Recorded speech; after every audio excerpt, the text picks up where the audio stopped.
On vous souhaite la bienvenue à ericlatour.com. Dans quelques instants, on reçoit le député fédéral de Saint-Jean, Tariq Brahmi, qui va nous parler, entre autres, d'un projet de loi privé qui vise les soins de longue durée pour les vétérans des temps modernes. C'est une initiative personnelle et il nous en parle dans quelques instants. Mais d'abord, on vous parle du rendez-vous 2014, un rendez-vous des 30 dernières années des élèves qui ont fréquenté l'école secondaire Marcellin-Champagnat.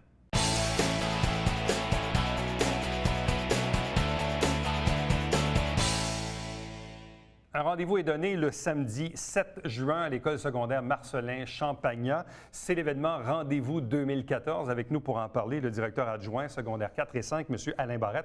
Bonsoir et bienvenue. Merci. Bonsoir à vous aussi. L'école secondaire Marcellin-Champagnat, c'est un joyau, c'est une institution dans la communauté. On le sait, au cours d'une année, vous avez toutes sortes d'événements, un peu des événements qui se veulent rassembleurs. Mais en même temps, il y a tout un legs qui vient avec cette école. En quoi consiste le rendez-vous 2014?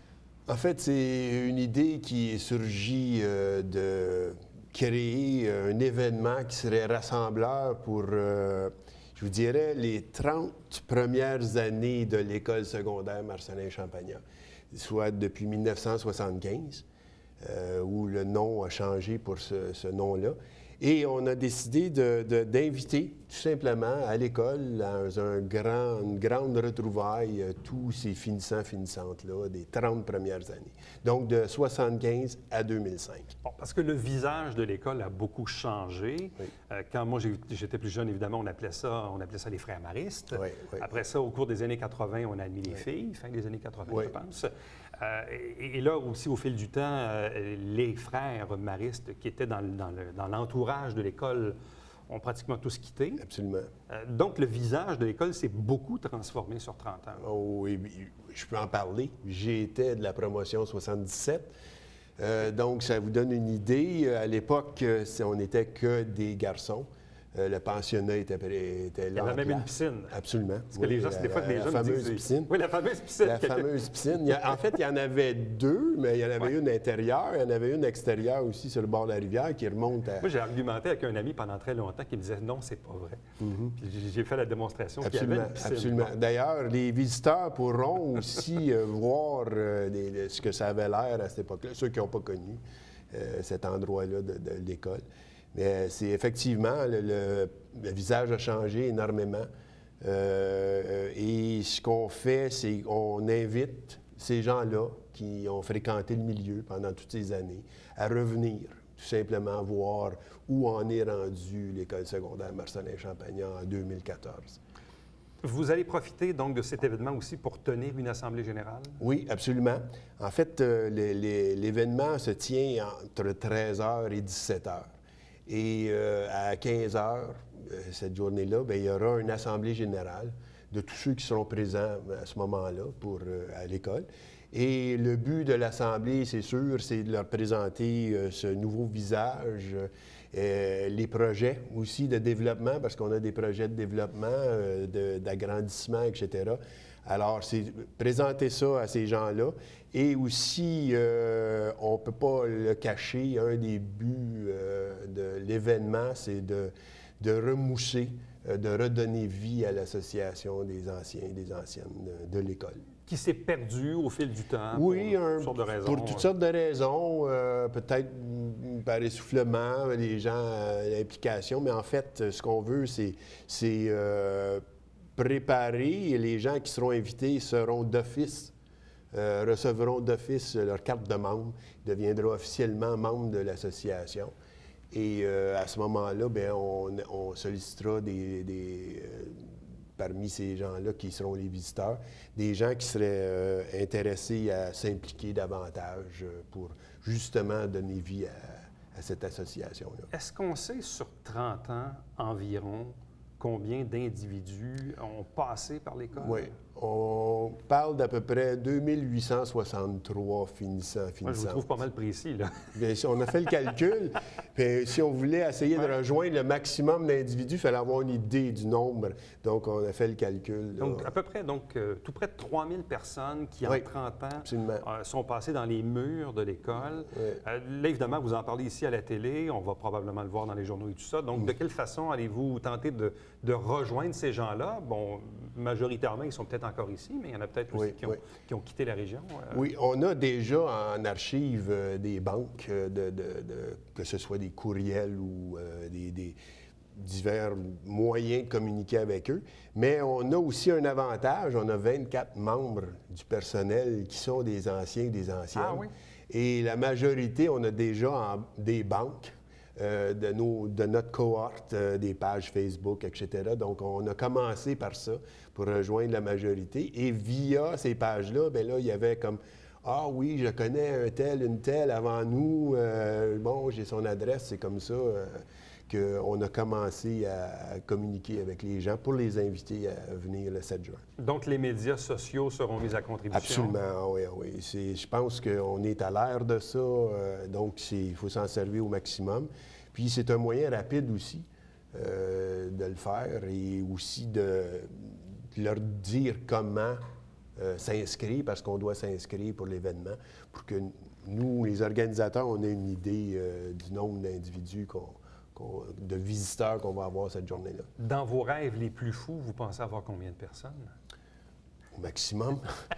Au maximum, juste pour vous donner une idée, ma cohorte, on n'était pas nombreux, on était 53 finissants.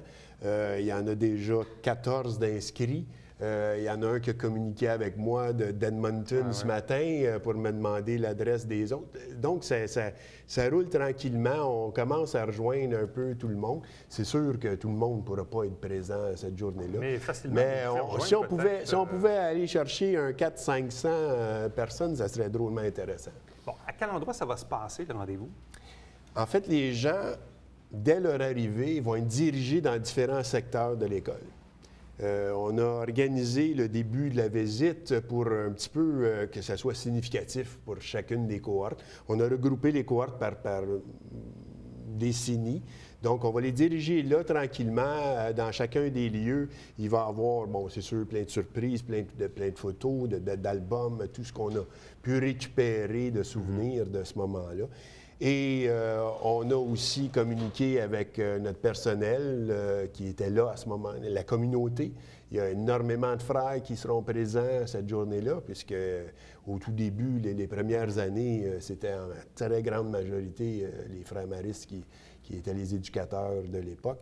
Alors, tout ça va commencer tranquillement comme ça pour se diriger vers notre gymnase. Ou pour la réunion générale. Donc, on va vraiment parcourir l'ensemble de l'école, chacun des coins, pour découvrir aussi, pour la majorité de ces visiteurs-là, découvrir les changements qu'il y a eu dans le milieu. Bon. On en parlait tantôt de la transformation entre les religieux de l'époque qui s'occupaient de l'école versus le mode de fonctionnement d'aujourd'hui.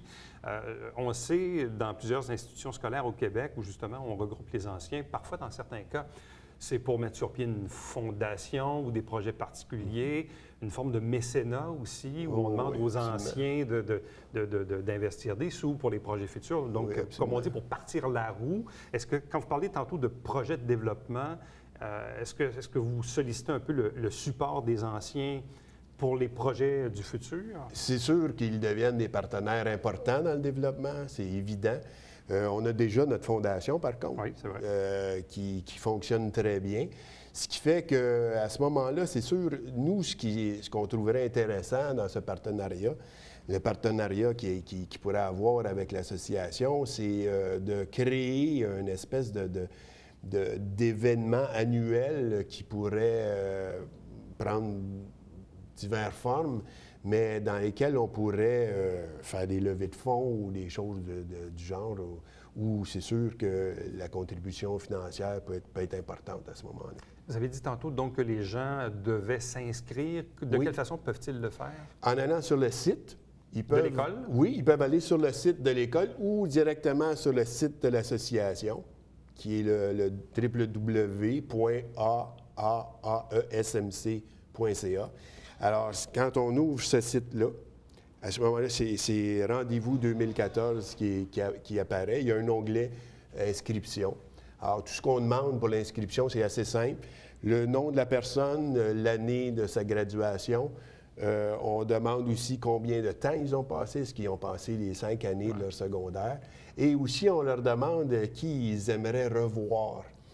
Juste des petites questions comme ça, là, En fait, c'est par curiosité, juste pour qu'on ait une idée aussi de comment répartir les membres du personnel qui vont être présents dans les différents secteurs au début de la visite. Bon, qui sont les initiateurs de ce projet-là? Il y a un comité en place qui est formé de membres du personnel et de membres de la direction. Ça se poursuit dans le plan stratégique de l'école qui est de redonner vie à l'association. Donc, une façon de le faire, c'est en créant cet événement-là. Donc, cet événement-là a été proposé Oui, exactement. par plusieurs personnes, quoi? Exactement. En fait, c'est des sous-comités qui ont pensé, qui ont réfléchi sur ce plan stratégique-là, global de l'école. Et le comité financement, le sous-comité financement a pensé à ce projet-là possible. Donc, on a dit, allons-y, choisissons notre date et partons de l'avant. Bon, si je prends votre propre cas, parce que vous avez dit que vous avez gradué en 77. Oui, absolument. Vous, c'est qui que vous voulez voir? En fait, j'en ai revu beaucoup, puisque je travaille dans l'école, la majorité des frères qui étaient là à l'époque, on n'avait qu'une seule dame qui travaillait à l'école et qui ne faisait pas naturellement partie de la communauté. Donc, tous les autres enseignants, éducateurs, c'était des maristes. Donc, il y en a beaucoup de ces maristes-là qui sont encore vivants aujourd'hui. Ils seront présents aussi, donc ça sera agréable de revoir tous ces gens-là. Et qu'est-ce que ça fait de passer d'élèves dans cette école à travailler encore dans cette école-là aujourd'hui? Parce que, est-ce que vous avez été enseignant aussi pendant quelques années dans l'école? Ailleurs. Oui, absolument. Donc, vous êtes revenu, là, c'est ça? Oui, puisqu'à ma graduation, c'était comme impossible de travailler là. Il y avait trop de frères présents. Donc, je me suis expatrié. J'ai travaillé pendant 25 ans sur la Rive-Nord. Et je suis revenu à Marseille-Champagnat. Dans un poste de direction, c'est ça? Oui, absolument. Et c'était le hasard, le fruit du hasard. C'est au retrouvailles de 30 ans. Le directeur général était encore présent. C'était un frère, c'était frère Bellil. Et je lui lance comme ça en blague, Jacques, tout ce que j'attends, c'est qu'il y ait un poste de direction pour revenir. Ça va me faire plaisir. Et ça s'est fait comme ça. Je me suis retrouvé, c'est ma sixième année de retour à l'école. Et j'ai retrouvé la même école. C'est étonnant, après toutes ces années, cette même énergie qui animait l'école, et puis aussi cette préoccupation-là de l'élève et de vie communautaire qui était encore présente. Donc, rendez-vous 2014, c'est le samedi 7 juin à l'école secondaire Marcelin-Champagnat. Donc, si vous avez fréquenté cette école au cours des 30 dernières années, allez vous inscrire en ligne donc pour signifier votre présence à ce rendez-vous. Merci beaucoup. Bien, merci à vous. Bonne chance. Merci. Reste avec nous. Au retour, on reçoit le député fédéral de Saint-Jean.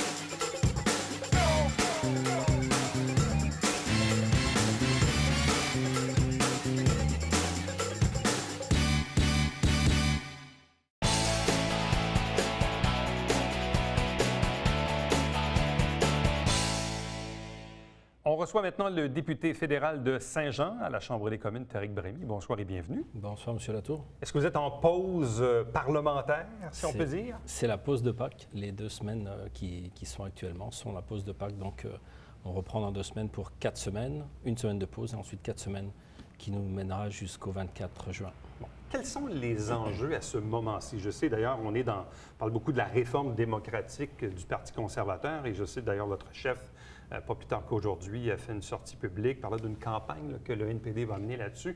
Est-ce que pour vous, véritablement, c'est l'enjeu de la réforme démocratique qui est vraiment au sommet en ce moment? Actuellement, oui, c'est vraiment ce qui nous concerne le plus. Ce qui nous rend inquiets, c'est que le gouvernement a essayé de rentrer un certain nombre de mesures qui sont complètement antidémocratiques et qui sont vraiment là pour aider le Parti conservateur à la prochaine élection. Et En comité, l'opposition, entre autres le NPD, l'opposition officielle, a demandé des amendements.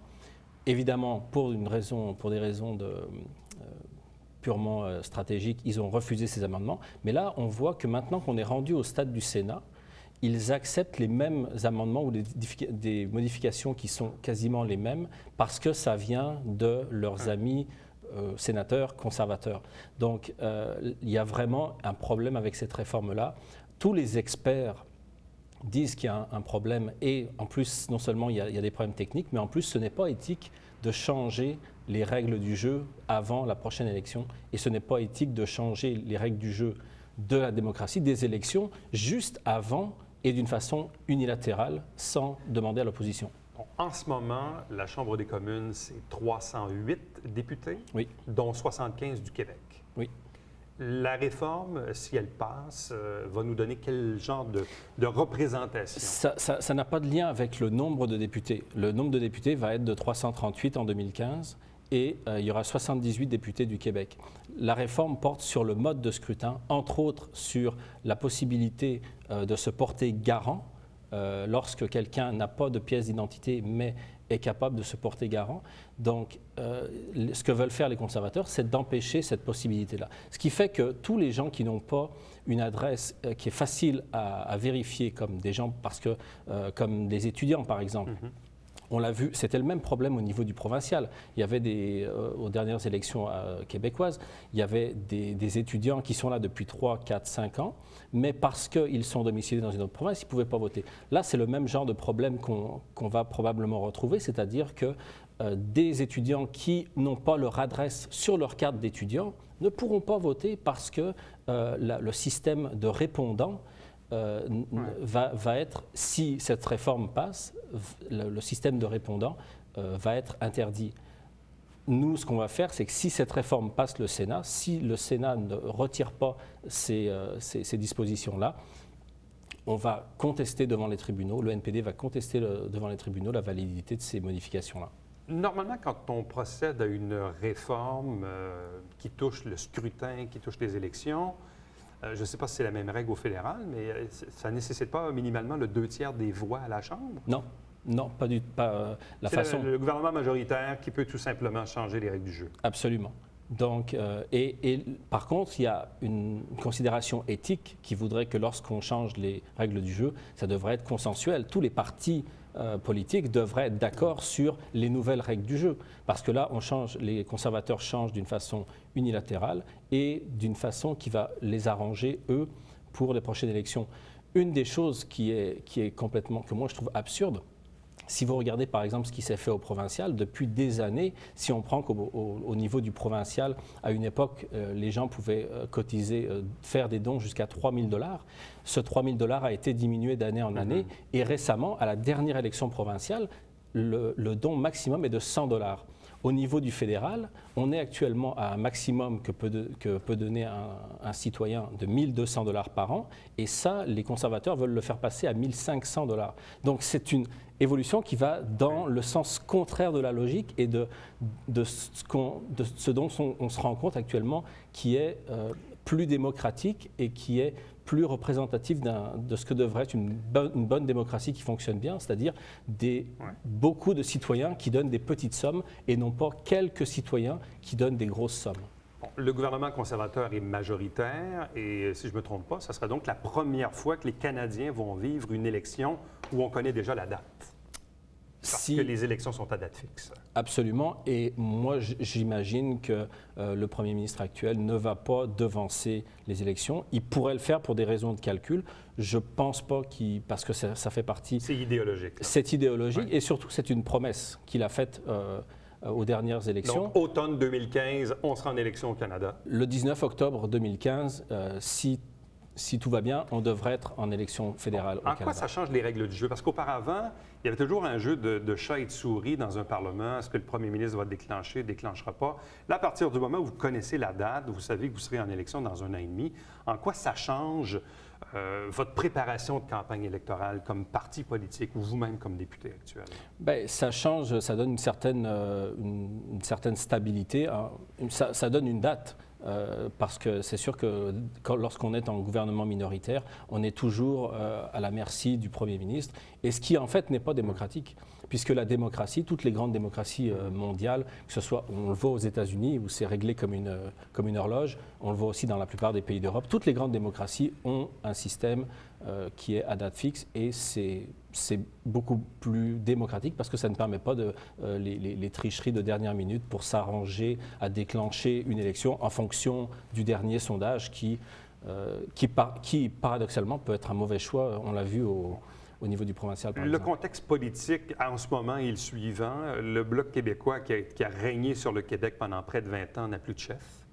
Le Parti libéral a un nouveau chef, beaucoup plus charismatique. M. Mulcair est quand même connu des Québécois de longue date.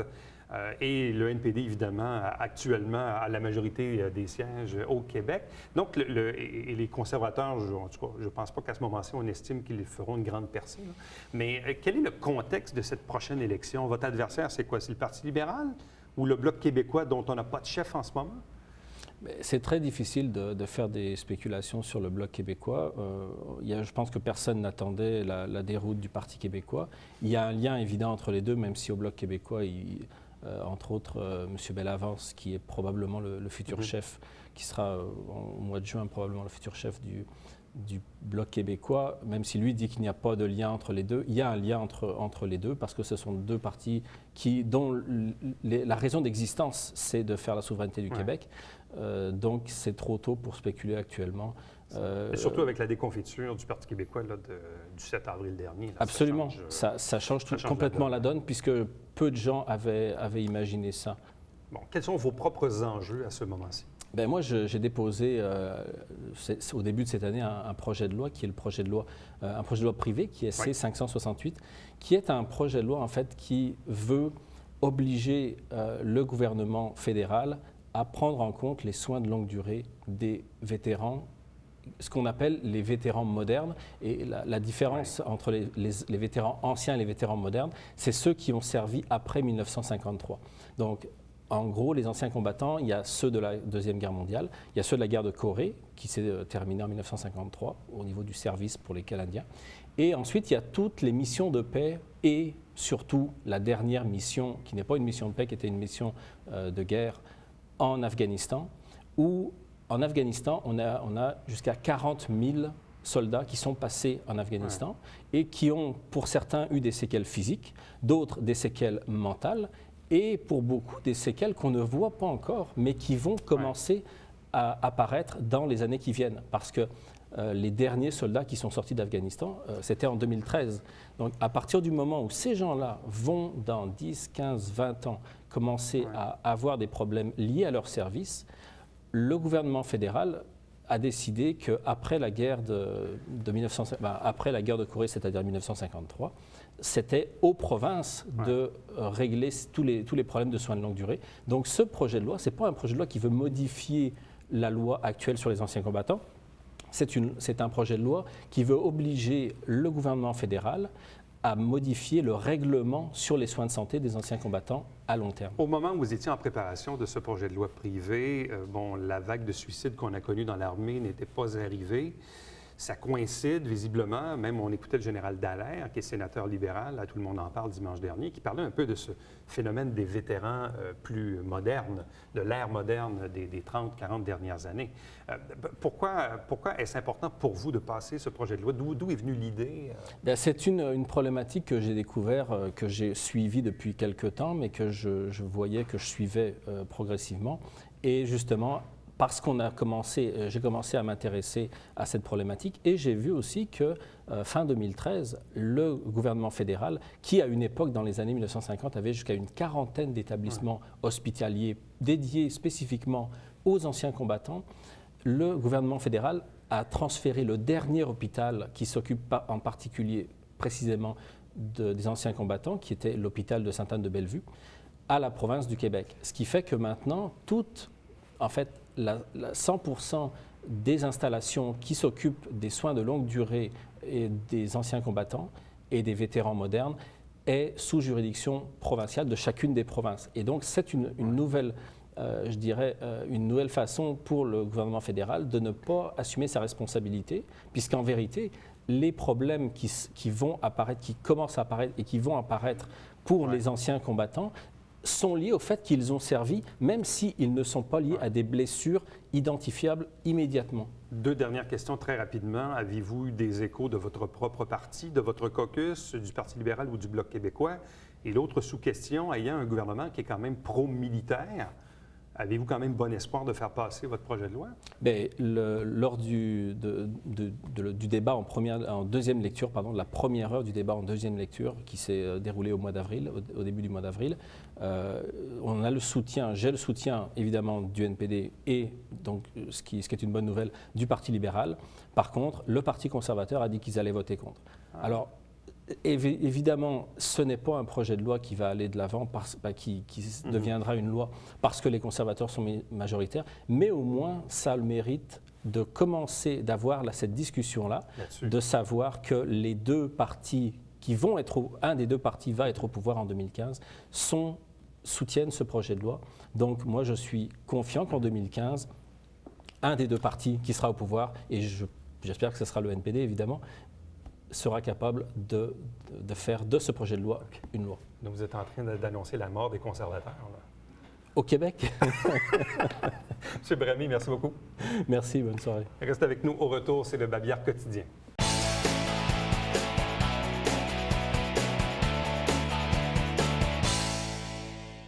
Alzheimer, prévention, il y a une conférence qui est donnée à la salle de l'Âge d'Or de Marieville le mardi 22 avril à 9 h le matin.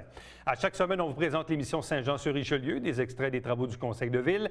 Et également, on vous rappelle qu'à tous les dimanches matin, 9h30 en direct, c'est le Télébingo avec 3 500 $ en prix, dont la carte pleine à 2 000. Et il y a une trentaine de dépositaires dans toute la région que l'on dessert pour acheter vos livrets. On en a à Chambly, à Carignan, à Marieville, à Farnham et évidemment sur tout le territoire des MRC au Richelieu et Rouville. À demain. Bye-bye.